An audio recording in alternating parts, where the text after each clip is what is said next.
The bells of St. James Cathedral tolled through the grey London sky, their echoes carried by the wind like a solemn hymn. Inside, the air shimmered with perfume and tension. Lace gowns rustled, pearls gleamed, and 100 curious eyes waited for the ceremony to begin.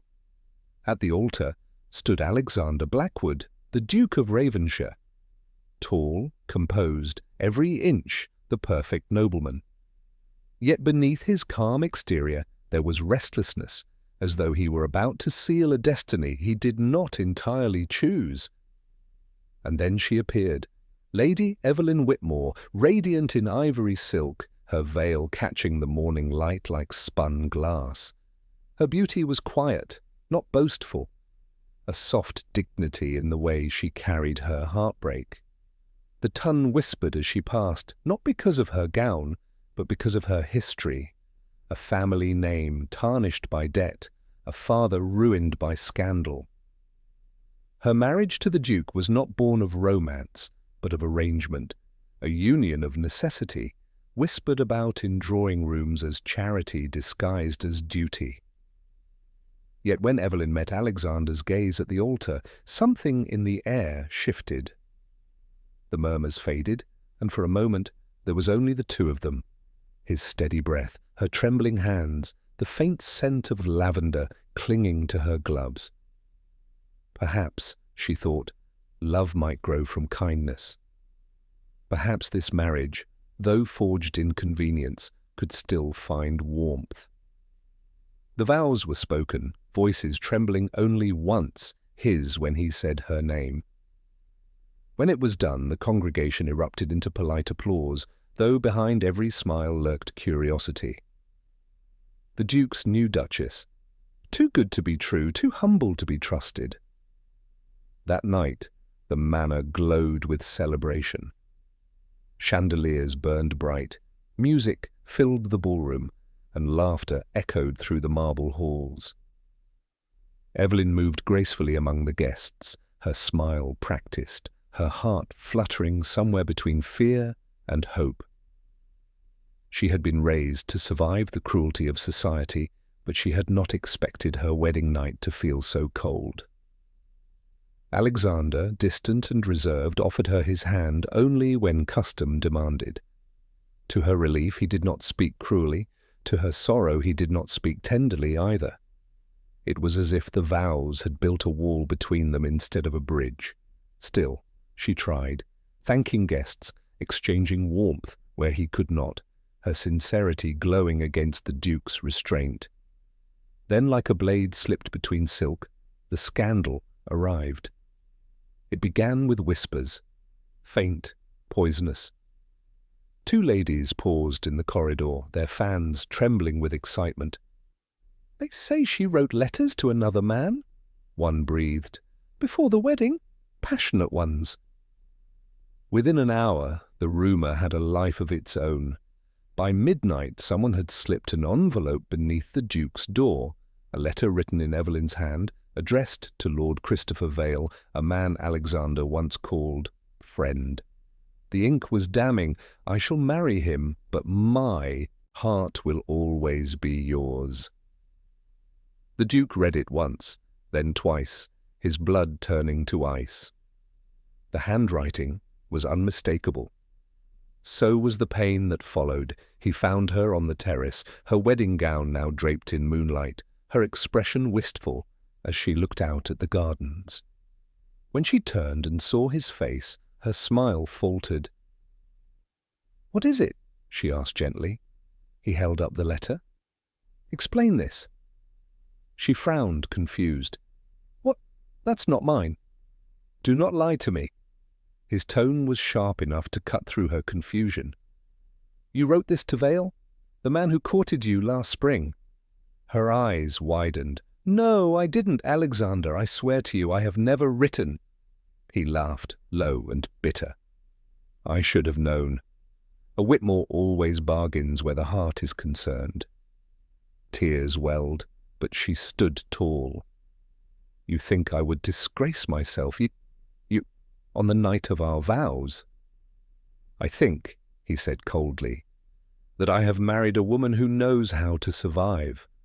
I only wish I had realized at whose expense." Her heart broke, not from the words, but from the way he said her name, not with tenderness, but with disbelief. She reached for him, but he stepped back, as though her touch burned. "Go," he said quietly. "Leave before morning. I will make arrangements." "Alexander, please, do not make this harder than it already is." The door closed behind him, and with it every promise she had dared to dream. By dawn the carriage was ready. No servants came to bid her farewell. The household had been instructed to keep their silence. Evelyn stepped inside with only her wedding ring and a small chest of belongings. As the wheels turned and the manor disappeared behind the fog, she pressed her hand against her heart, not to keep it whole, but to remind herself that it still beat. The sea waited for her on the horizon, cold, vast, indifferent. And somewhere behind her, a man who had once sworn to protect her stood alone in a house full of ghosts, clutching a letter he would one day learn was forged by envy and lies. But by then, she would be gone. Gone from the glittering cruelty of London, gone from the warmth of his eyes, gone from the title of Duchess, though never from his heart, even if he would not yet admit it. For that night, beneath the endless grey sky, two lives that had begun together parted in silence, one in exile, one in regret. And though neither knew it yet, love had not ended. It had only begun its cruel journey across the sea. The sea became her only witness. Each morning, Evelyn Whitmore walked along the cliffs of Whitby, her shawl wrapped tightly around her shoulders, the wind pulling at her hair like invisible hands that refused to let her go. The salt air burned her lungs, but she welcomed the sting. It made her feel alive, even when her heart felt long buried. The small coastal estate her father had once owned was all that remained of her family's fortune. A stone cottage by the water, worn by time, humble but her own. It was not London. There were no glittering chandeliers or whispered scandals, no gowns of silk, no orchestras playing waltzes she could no longer bear to hear. There was only the rhythm of the waves, the call of gulls, and the slow, stubborn healing that came with solitude. In the beginning, she had waited. Every day she looked out across the grey horizon, hoping a letter might come, that a carriage might appear, that he, the man who had once said her name like a promise, would remember what it had cost her to leave. But days turned into weeks and weeks into months, and silence became her answer. Still Evelyn refused to crumble. She filled her days with purpose. She began to teach the village children who lingered by her garden gate, their clothes tattered, their laughter bright. She showed them how to read from the few books she had brought from London, stories of knights and courage and impossible forgiveness. In them she found comfort. In their innocence she found something close to hope. Sometimes, in the stillness of evening, she played the piano she'd had carried all the way from the city, its notes soft and trembling in the small cottage. The melody drifted across the moors, carried by the sea breeze, and the villagers came to know the sound as the Duchess's lament. They whispered that she played for a man who had wronged her, but she never confirmed it. At night, when the candles burned low and the sea thundered against the rocks, she would take off her wedding ring and place it beside the lamp. She told herself she should throw it into the waves, that it belonged to another life. Yet every morning she found it back on her finger, as if her heart defied her mind's command. In London, Alexander Blackwood lived among ghosts. He attended Parliament, hosted dinners, and appeared every inch the unshakable Duke. But inside, the echo of her absence haunted him. He had convinced himself that sending her away had been necessary, that dignity required distance. Yet dignity, he soon discovered, was a poor companion in the quiet hours. He still had the letter, the one he had used to condemn her. Some nights he read it again, searching for the flaw he must have missed, the lie beneath the handwriting, but each time the ink seemed to mock him with its certainty. I shall marry him, but my heart will always be yours. It wasn't until one late autumn evening that truth arrived, not as mercy, but as punishment. His cousin, Lord Benedict Harrow, staggered into his study drunk with guilt. "I never thought she'd actually leave," he muttered, the words slurring. "It was only a jest, a test of loyalty. You were never meant to believe it." Alexander rose from his chair, his blood turning to ice. "What do you mean?" "The letter," Benedict confessed, trembling. "I forged it. You were so proud, so certain. I wanted to show you how easily love can be manipulated. And she, poor girl, she paid the price." The room fell silent, except for the crackle of the fire. Alexander stood motionless, unable to breathe. When he finally spoke, his voice was a rasp. "Get out!" Benedict tried to laugh, but the sound broke. "I thought you'd thank me. I saved you from a scandal."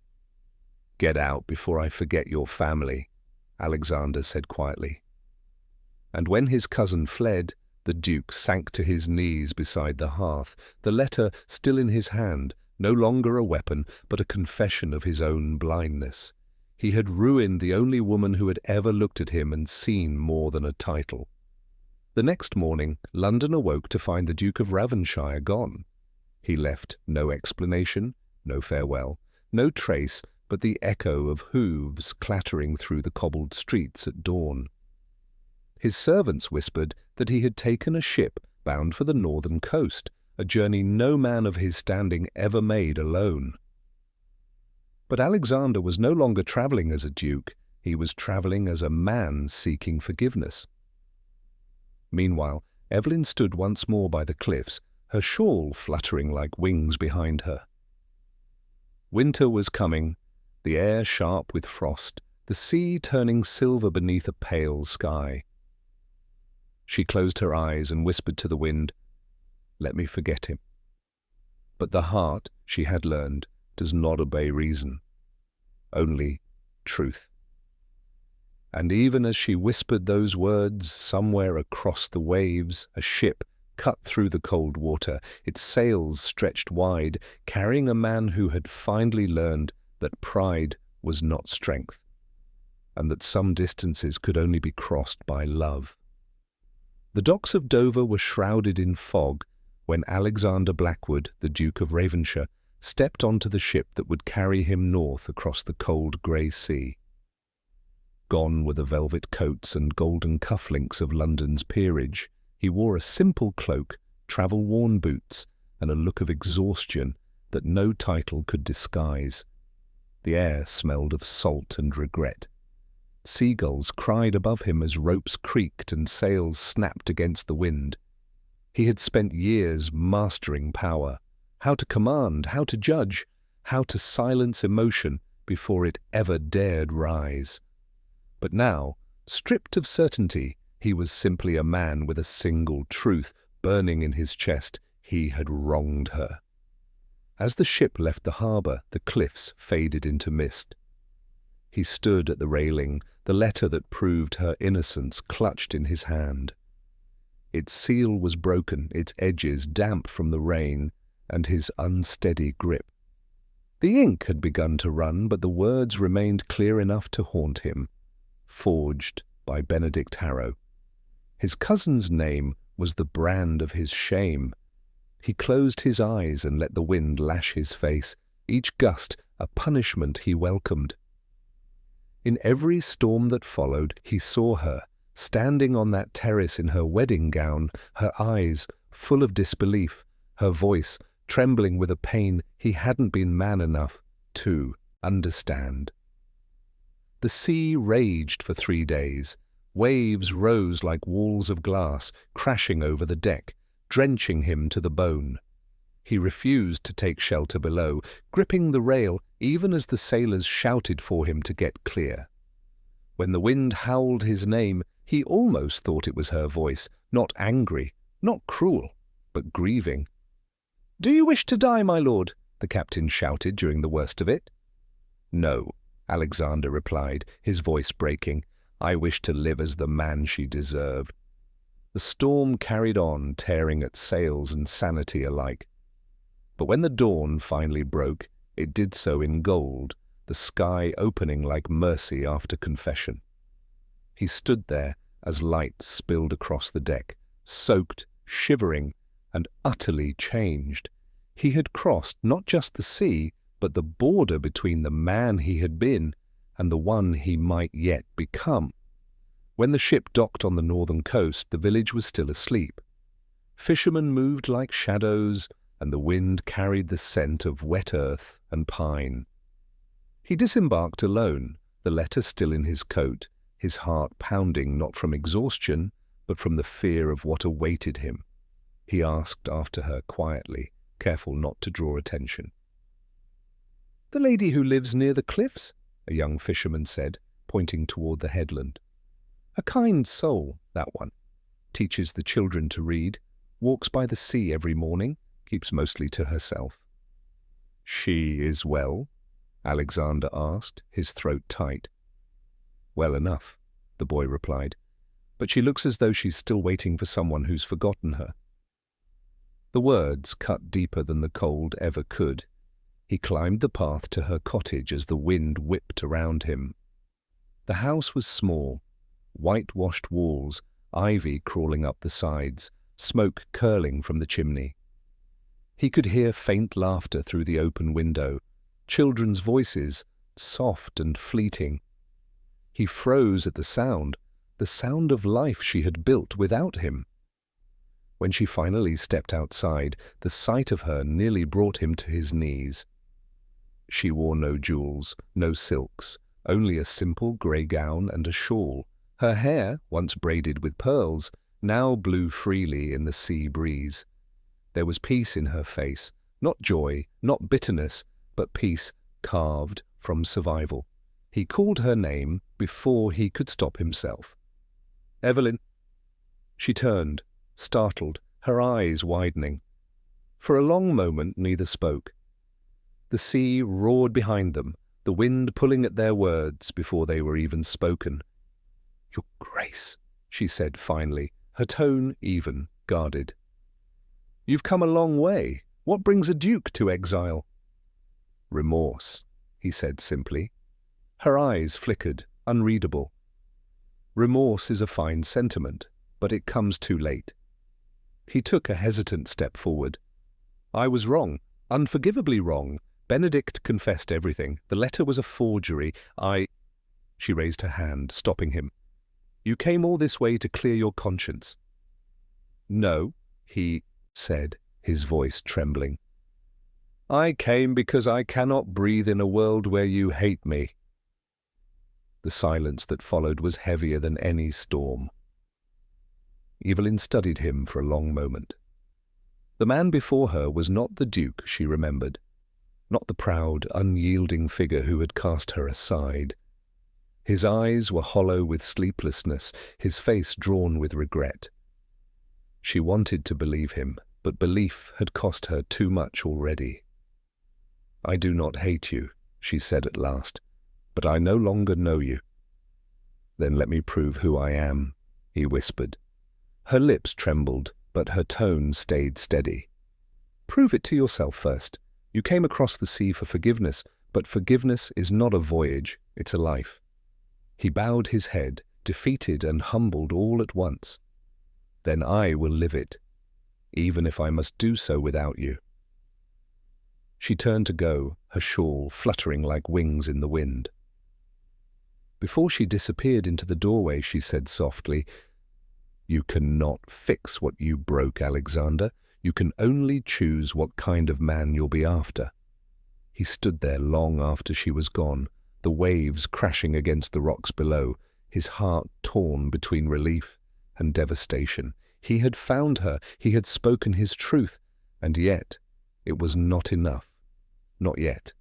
As the sun began to set, painting the horizon in gold and violet, he looked toward the sea and whispered, "Then I will cross it again if I must, as many times as it takes."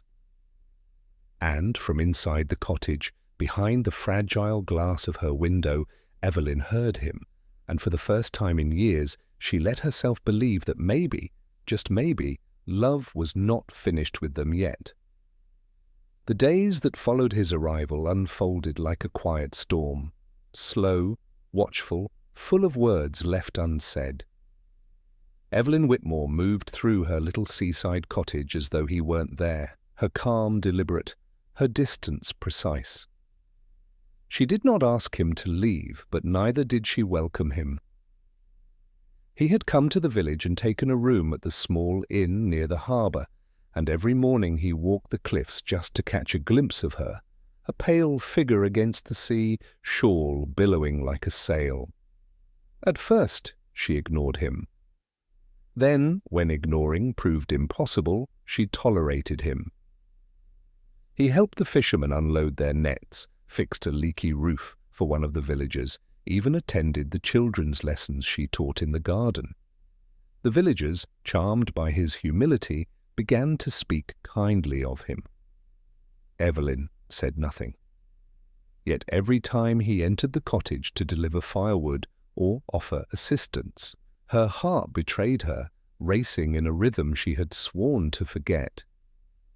One afternoon, he brought her a basket of apples from the orchard. She was mending a child's cloak by the window when he appeared in the doorway. "You're working too hard," he said softly. She didn't look up.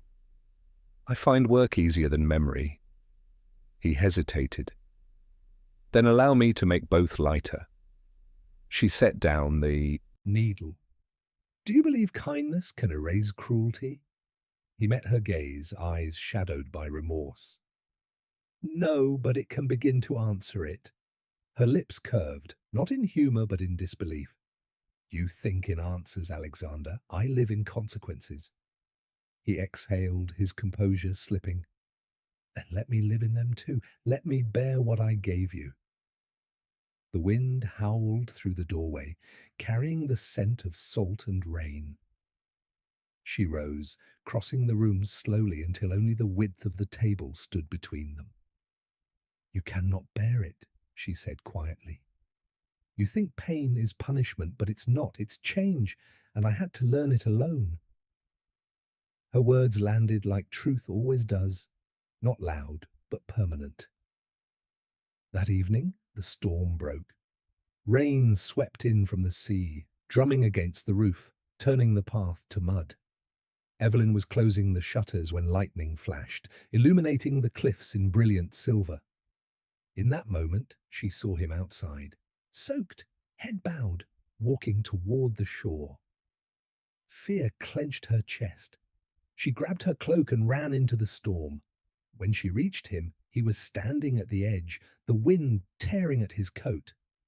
"Have you lost your mind?" she shouted over the roar of the sea. "You'll be killed out here." He turned, rain streaming down his face, his expression raw and desperate.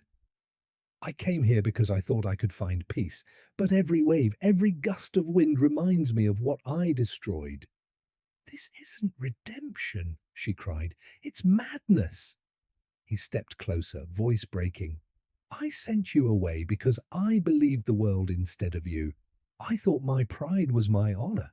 But pride is nothing without truth. I would rather drown in this sea than live another day knowing I exiled the only woman who ever loved me." She froze. The storm howled around them, but for a moment it felt as if time itself paused. "Love?" she said, her voice trembling. "You dare to speak of love now, after years of silence?" "Yes," he said fiercely, "because silence taught me what it feels like to lose the sound of your name." Her tears mixed with rain.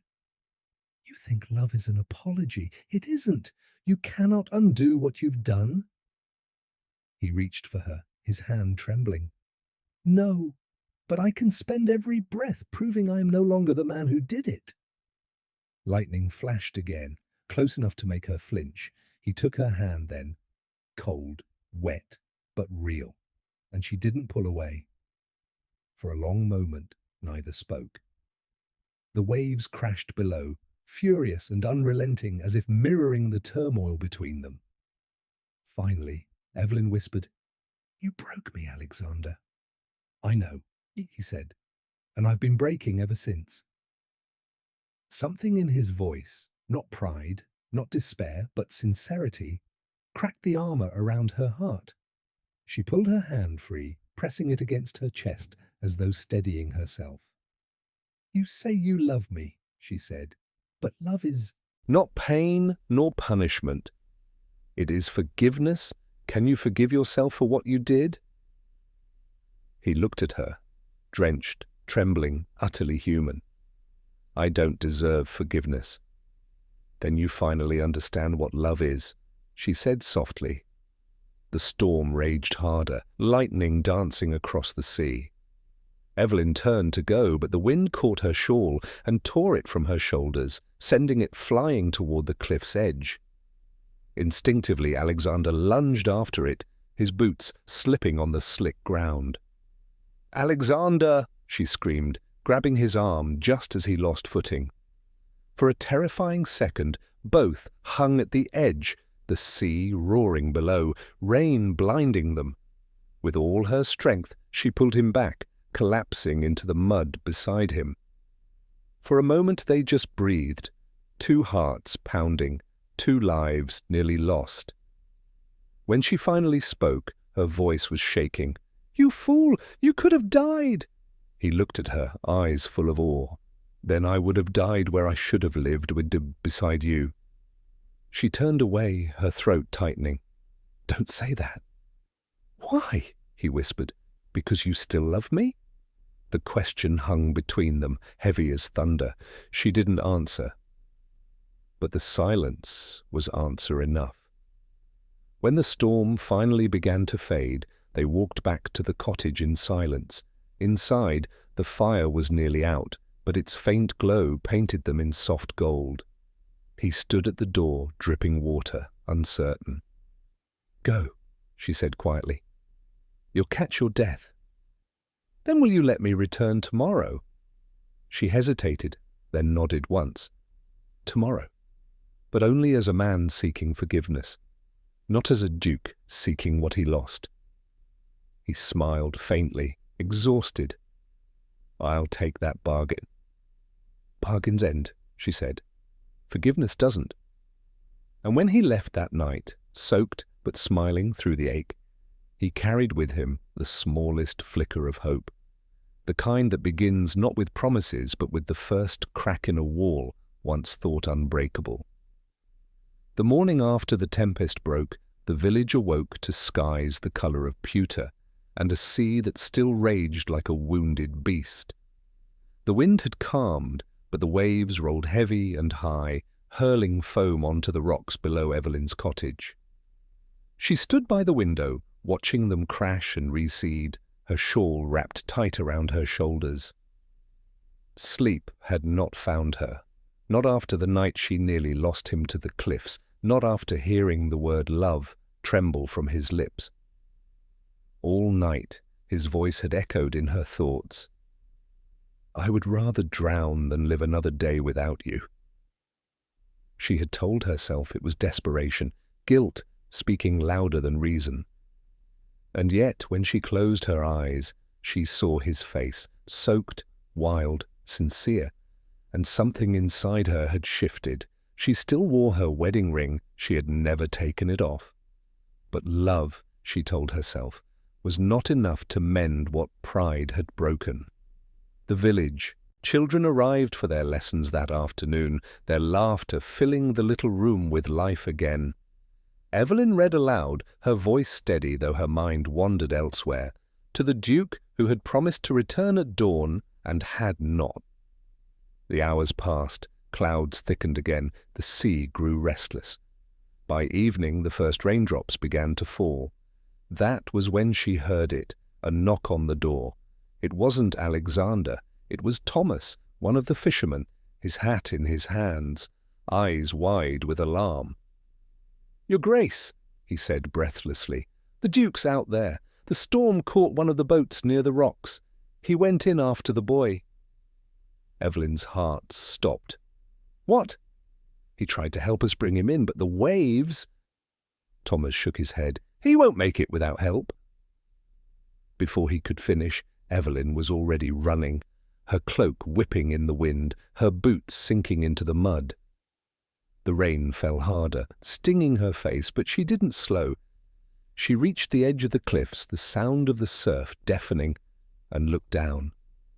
And there he was, Alexander, waist-deep in the freezing surf, pulling at a tangled fishing net that trapped a boy against the rocks. His coat was gone, his hands raw from the rope, his body trembling from cold. The tide surged higher, waves striking him with merciless force. "Alexander!" she screamed, her voice lost to the wind. He looked up, barely able to hear her, his face pale and drawn. "Get back!" he shouted. "The tide!" But she was already climbing down the slope, grabbing at slick stones, her skirts heavy with rain. "I won't leave you!" she cried, slipping but steadying herself. She reached the bottom just as another wave hit, knocking them both to their knees. He caught her arm, panic flashing in his eyes. "What are you doing?" he gasped. "You'll die!" "Then we'll die together," she said, breathless but fierce. For a moment he could only stare at her, the woman he had wronged, the woman who had every reason to let him drown.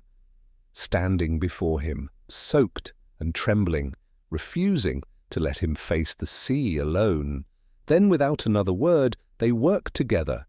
The net was heavy, torn, twisted around the rocks.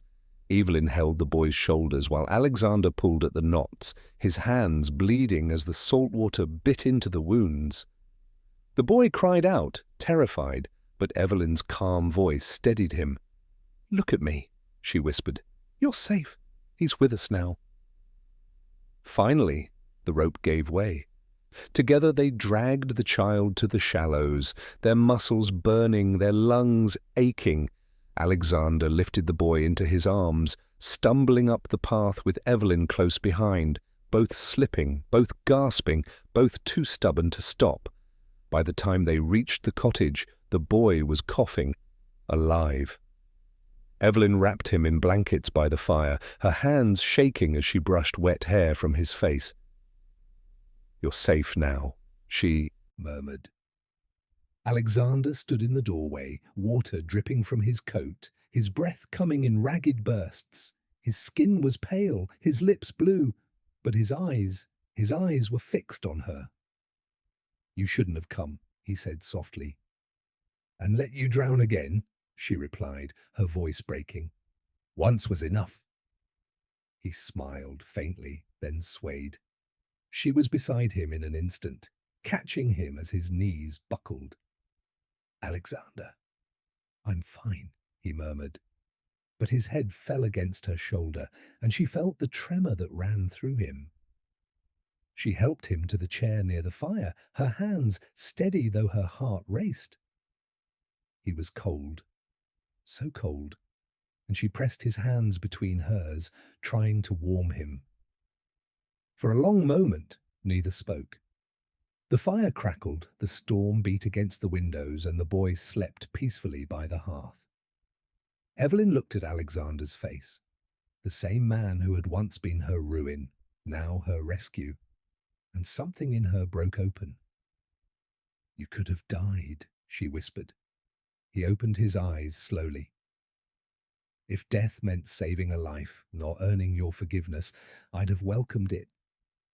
She shook her head, tears falling freely now. "You fool," she said, half laughing, half sobbing. "You think love is proven by dying for it. It's proven by living for it."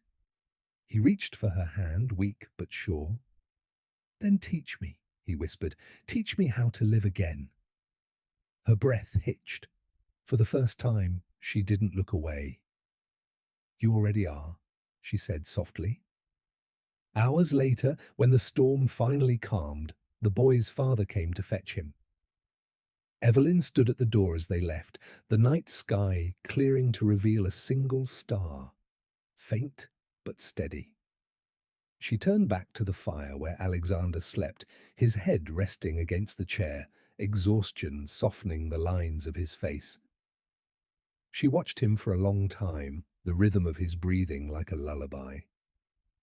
When she finally knelt beside him, her hand brushed his cheek, tracing the faint scar near his jaw. "You crossed the sea for me," she whispered, "and nearly gave your life for a child. Perhaps this is what love looks like. Not grand, not perfect, but real." He stirred, his voice hoarse but clear. "Then let it be real, Evelyn. No more distance, no more pride, just us." She smiled through her tears, pressing her forehead to his. "Then come back to me, fully, truly, and forever."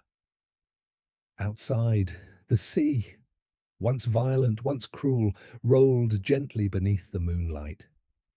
And for the first time since the day of their wedding, the Duke of Ravenshire slept in peace, knowing that forgiveness no longer lived across the water. It lived here, in her arms, by her fire, under the sound of her heart. Spring returned to London with the sound of church bells and the scent of new rain. The city was alive again, streets crowded with carriages, ladies in bright bonnets, and the steady hum of gossip weaving through every square. But for the first time in years, Evelyn Whitmore no longer cared what society whispered. She walked beside her husband, Alexander Blackwood, the Duke of Ravenshire, her gloved hand resting lightly on his arm. The world that had once exiled her now stared in silence. Their carriage rolled through Grosvenor Square, the same streets where she had once been pitied, where her name had been paired with words like disgrace and betrayal. Now, as she passed, people bowed their heads. Some whispered, "The Duchess is back." Others, "The Duke crossed the sea for her." But none dared mock her. The truth of their love, quiet, steady, and unyielding, had silenced every rumour. When they arrived at Ravenshire House, Evelyn paused at the entrance. The great doors stood open, sunlight spilling through the marble hall where she had once walked in tears on her wedding night. Now the same floor gleamed beneath her step as Alexander offered his hand. "Are you ready?" he asked softly. She looked up at him, a gentle smile tugging at her lips. "I've been ready since the day you came back for me." He led her inside. The house smelled of lilac again, her doing, and laughter echoed faintly from the kitchens. The servants, who had once bowed in judgment, now bowed in genuine affection. In her exile, she had lost everything but dignity. Now, in forgiveness, she had gained it all back. That evening, they hosted their first dinner together since her return.